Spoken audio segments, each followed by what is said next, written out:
2025 model P case വന്നിട്ടുണ്ട്. ഒന്ന് unbox ചെയ്ത് നോക്കിയാലോ.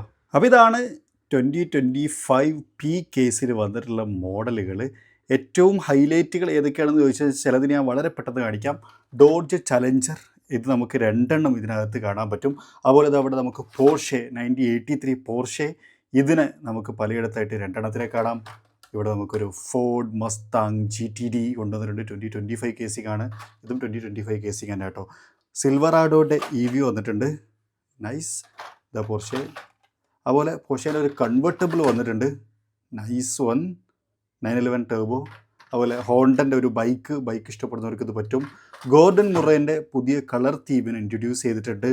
യെസ്, ബാക്കിയൊക്കെ കുറേയൊക്കെ നമ്മൾ നേരത്തെ കണ്ടിട്ടുള്ള റിപ്പീറ്റേഷനും കാര്യങ്ങളൊക്കെ തന്നെയാണ്. അതാണ് ഫോർഡ് GTൻ്റെ പുതിയ ലിവറിനെ കാണാം. അതുപോലെ ഹോണ്ട സിവിക്കിൻ്റെ ഒരു ടൈപ്പ് 6നെയും നമുക്ക് കാണാൻ പറ്റും എന്നുള്ളതാണ്. നൈസ്. ഫെറാറിൻ്റെ സ്ട്രെഡാലിൻ്റെ പുതിയ കളർ ടോണിനെയും ഇവർ ഇൻട്രൊഡ്യൂസ് ചെയ്തിട്ടുണ്ട്. BMW 2000 ഉണ്ട്. അതുപോലെ തന്നെ മെഴ്സിഡീസ് ബെൻസിൻ്റെ പുതിയ കളർ ടോൺ, BMW വാഗൺ ഇവിടെ കാണാം. ലംബോർഗിനി ഹുറൈക്കാൻ്റെ കളർ ടോണിനെ കാണാം. അങ്ങനെ വ്യത്യസ്തമായിട്ടുള്ള മറ്റു മോഡലുകളും വന്നിട്ടുണ്ട്.